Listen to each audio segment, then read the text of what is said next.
Haleluya, salam, salam berkat sukacita buat saudaraku sekalian. Dan hari ini adalah hari yang indah tentunya, kita bisa bersua kembali. Saya berdoa agar supaya Bapak Ibu saudaraku sekalian terus ada dalam berkat-berkat Tuhan yang tanpa batas. Kekuatan, kesehatan, nilai-nilai hidup, semuanya kiranya berkenan di hadapan Tuhan. Kenapa saudara? Kalau kita mikirkan susah, maka kesusahan yang menghampiri kita. Tetapi kalau kita berpikir tentang hal yang baik, yang bahagia, yang sukacita, maka bahagia dan sukacita itulah yang menghampiri kita. Kenapa saudara? Karena susah dan senang itu memang bagian dari kehidupan kita. Dan lintasan positif dan negatif itu kadangkala sebagai sebuah jembatan di mana kita bisa melewati hal-hal yang buruk kemudian masuk dalam hal-hal yang baik.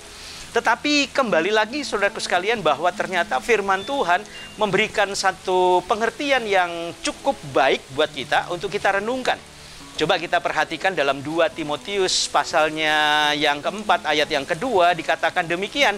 Beritakanlah firman, siap sedialah baik ataupun tidak baik waktunya.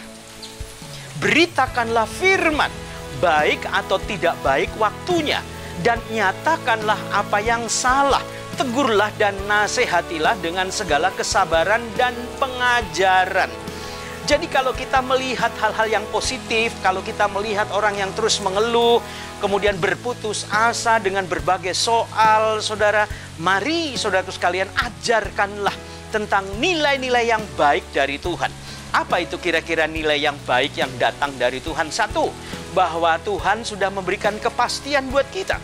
Kalau kepastian itu adalah sesuatu hal yang harus kita pegang dan kita raih, maka kepastian itu menetapkan iman kita bahwa hidup ini adalah sebagai sebuah kesempatan yang harus kita lewati. Nah yang kedua saudara, untuk mengerti hal-hal yang baik yang datang dari Tuhan adalah kita harus menyadari bahwa hidup kita ini singkat. Nah kalau hidup kita singkat saudara, mari pergunakan kesempatan ini, waktu yang baik ini, sehingga waktu ini tidak sia-sia, tetapi waktu ini berguna.